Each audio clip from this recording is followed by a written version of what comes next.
In today's video, I'm sharing 10 books that I think you should read as a leader or as a manager. But here's the thing, we are not going to start with why. Simon Sinek is an absolute genius and very inspiring to listen to. But I don't want you focusing on the why the company exists or the why of why you're coming into work just yet. It's a great book, but there's 10 that I put above it. And of those 10, number 7, it is going to surprise you that this was a book that I picked because it just might not feel like it aligns. But the first 3 books are about becoming a better person. These 3 books, and I'm going to have links in the description for each book, but these 3 books, The Janitor, the idea behind The Janitor is there's a CEO and he's working late nights and he builds a relationship with this janitor, and this janitor shares a lot of life lessons and helps this young CEO put things in perspective. The next one, The Last Lecture. This one gives me goosebumps because it makes me, not to have a spoiler, but the author, Randy Pausch, anyway, he gives his last lecture, which is what professors do when they retire. But Randy has terminal cancer and he's really put life in perspective. And that's what I think that as leaders we need to do. We need to remember that we have to have things in perspective. Not everything's an emergency. Not everything's important. And some things can wait. And the other book that will help develop you as a person, a good person, which means you're going to be a good leader, is Tuesdays with Morrie, where it's a young guy who's helping out a senior and they build a relationship. And again, you learn a lot of life lessons. I am a firm believer, I've said it before, but I'm a firm believer that leadership is not difficult. It's actually quite simple. It's not easy, but when you have life lessons from outside the work environment, that can really help develop your team. And another favorite book of mine, which is about action, hope, and vision, is a book called When All You Have Is Hope. And the idea here is it's the owner or the creator of Coffee Time, I believe it was. I'll have to double check. It's his story. I guess it's an autobiography, but it was very inspiring. And I don't know if it was more inspiring because it was a great book or because I have great memories reading it on the beach with my wife, who was then my girlfriend. And it was just something I was immersed in. So I had to put it on. It's definitely worth a read, but I don't know if it'll connect with you the same as it connected with me. Fair.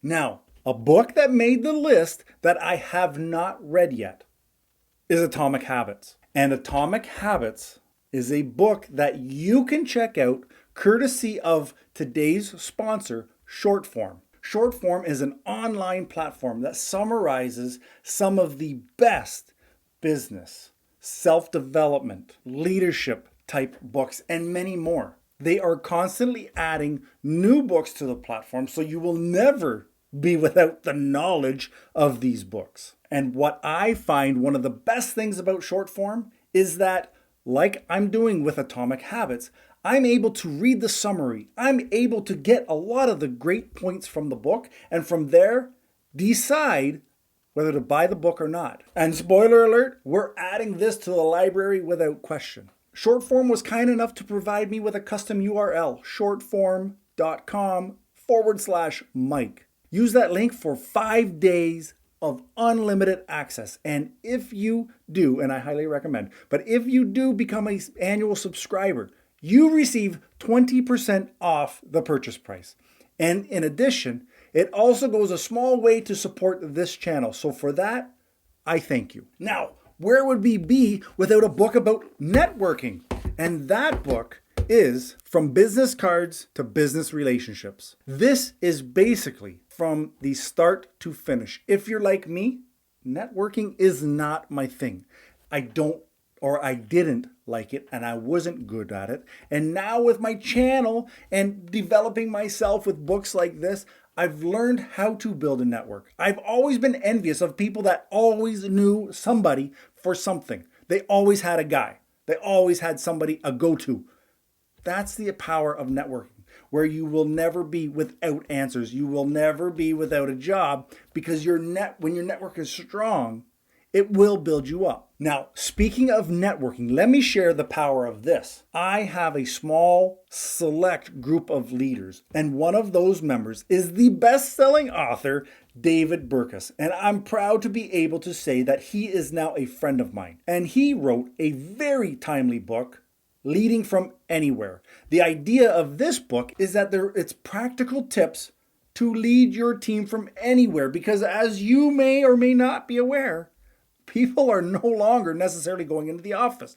It's become very strenuous for managers to manage a team that works remote, that's on different time zones, that have different responsibilities, that you're not able to just go over to their desk casually and figure out what's going on. This book that David wrote helps you build a team culture while everybody's working remote.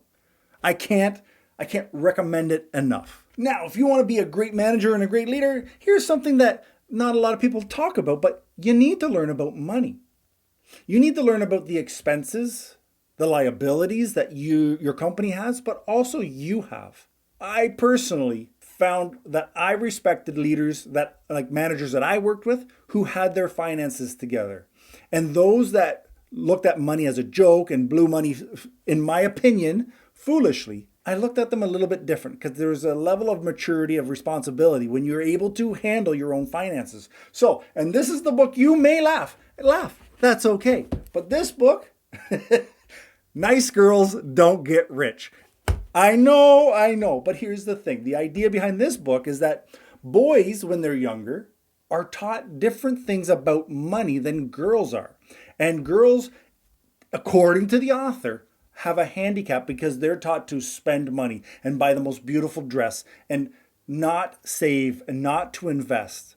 And when I picked this book up, I thought, the title sounds weird because I'm not a girl, but I feel that there is always a wealth of knowledge available in a book. And just because the author is talking to women does not mean that there's not magnificent gems. And thank you, because there was. The next book I have used to my advantage without knowing it. The book is The Power of Charm. The idea of this book, I'm not telling you that I'm all charming, but I have learned through being in the restaurant industry, bartending, that there's a way to play the game. There's a way to use charm and humor to build trust and respect.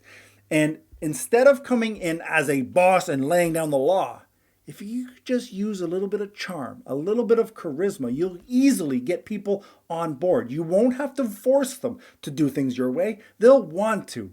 That's a huge difference in how things get done. These 10 books, can you become a great manager after reading them? I believe you can. But there's one book that we didn't talk about, which is how to win every argument.